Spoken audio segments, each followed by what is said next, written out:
पाकिस्तान जैसा देश ये जानता है कि सीधी लड़ाई में भारत को हम पराजित नहीं कर सकते।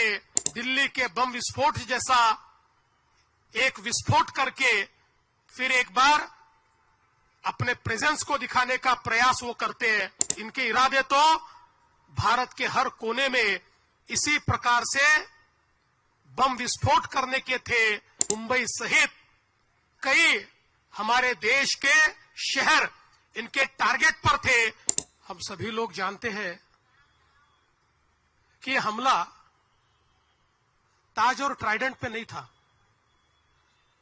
जिस प्रकार से 9/11 का हमला ये ट्विन टावर्स पर किया गया, ये बताने के लिए कि अमेरिका का might, the might of America was in the twin towers. और इसीलिए ट्विन टावर पर हमला करके एक प्रकार से अमेरिका के सार्वभौमता को उसके ऊपर एक चुनौती दी गई।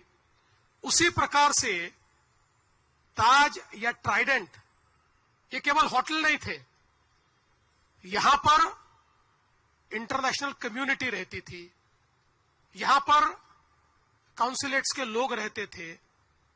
और मुंबई जो भारत की आर्थिक राजधानी है, उस आर्थिक राजधानी को चुनौती देने के लिए एक एक टारगेट इस प्रकार से चुना गया था कि जिससे दुनिया को यह बताया जाए कि हां, हमने भारत पर हमला किया है।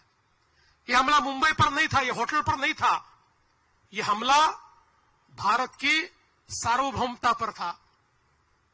यह हमला एक हमको चुनौती थी। उस समय इस हमले के बाद अगर उस चुनौती को हम समझ लेते और शायद उस समय ऑपरेशन सिंदूर जैसी हिम्मत हम दिखाते, तो आज हमारे ऊपर हमला करने की हिम्मत कोई नहीं करता। लेकिन उस समय हम लोगों ने वो हिम्मत नहीं दिखाई। पर पहलगाम में जब हमारे बहनों का सिंदूर पोंछने की नापाक कोशिश की गई, तो उसके बाद जिस प्रकार से प्रधानमंत्री जी ने बहुत स्पष्ट शब्दों से कहा कि टेरर और टॉक्स ये साथ में नहीं हो सकते, और हमारी सेना को एक प्रकार से खुली छूट दी, तो भारत की सेना ने पाकिस्तान के अंदर घुसकर सारे के सारे टारगेट समाप्त कर दिए। पाकिस्तान कुछ नहीं कर पाया। और एक प्रकार से ऑपरेशन सिंदूर के माध्यम से भारत की ताकत, भारत की क्षमता ये दुनिया ने देखी। और आज दुनिया ये मानती है कि भारत एक बदला हुआ देश है, भारत एक मजबूत देश है।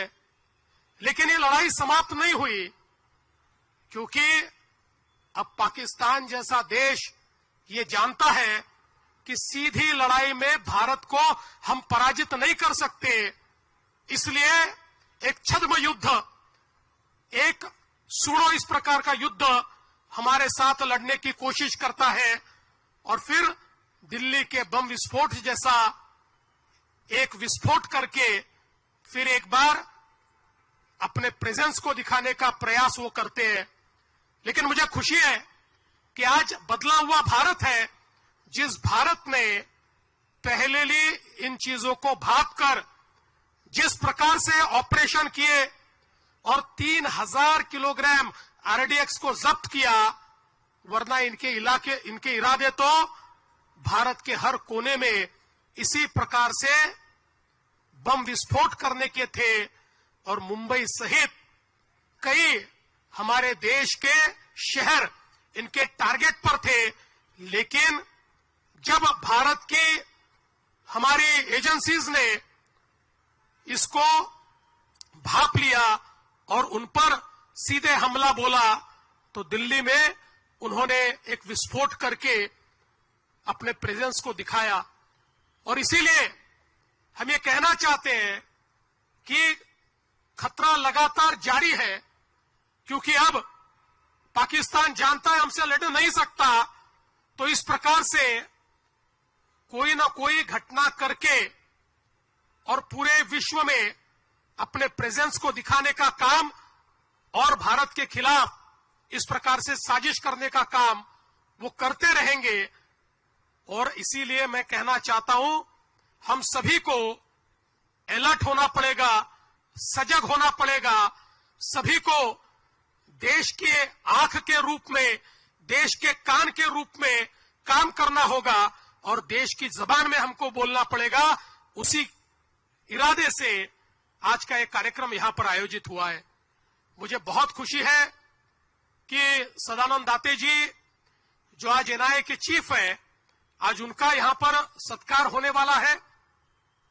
इन जाबाज हमारे नायकों ने उस समय जो लड़ाई लड़ी, हमारे करकरे जी, कामटे जी, साहसकर जी और तुकाराम ओंबळे जैसे एक हमारे जवान कि जिन्होंने अपने शरीर में तो गोलियां खा ली लेकिन कसाब को छोड़ा नहीं, उस कसाब को फांसी तक ले जाने का काम करने वाले तुकाराम ओंबळे, ऐसे कई लोग, मेजर उन्नी कृष्णन, एपीआई मोरे, ऐसे कई शहीद। और उन शहीदों के साथ हमारे लड़ने वाले सारे लोग, और उसी में से एक लड़ने वाले हमारे सदानंद दाते जी, जिन्होंने मैडम कामा हॉस्पिटल में जिस समय ग्रेनेड फेंका गया और ग्रेनेड से वो जख्मी हुए, फिर भी पीछे हटे नहीं। जब तक वहां पर आतंकवादियों का खात्मा हुआ नहीं, वो जमे रहे और आतंकवादियों का खात्मा किया। ऐसे हमारे दाते जी का आज यहां पर स्वागत और सत्कार करते हुए हमें बहुत खुशी है। और उसी के साथ साथ जैसे शांति के लिए लड़ना भी जरूरी है, वैसे ही शांति के लिए हम समाज में सकारात्मकता तैयार करें, ये भी बहुत जरूरी है। और उसी सकारात्मकता को तैयार करने वाली श्रीमती नीता अंबानी, जो एक प्रकार से पीस एम्बेसडर के रूप में काम करती है, उनका भी आज यहां पर सत्कार हो रहा है।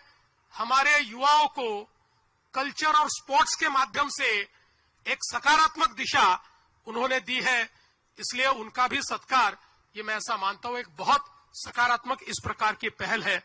मैं आज फिर एक बार हमारे सारे जवानों को, हमारे सारे पुलिस अधिकारियों को जिन्होंने शहादत दी है, ऐसे सभी शहीदों को नमन करता हूं और आप सभी लोगों से इतनी प्रार्थना करता हूं कि आज के कार्यक्रम से हमारा देशभक्ति का जज्बा और मजबूत होना चाहिए।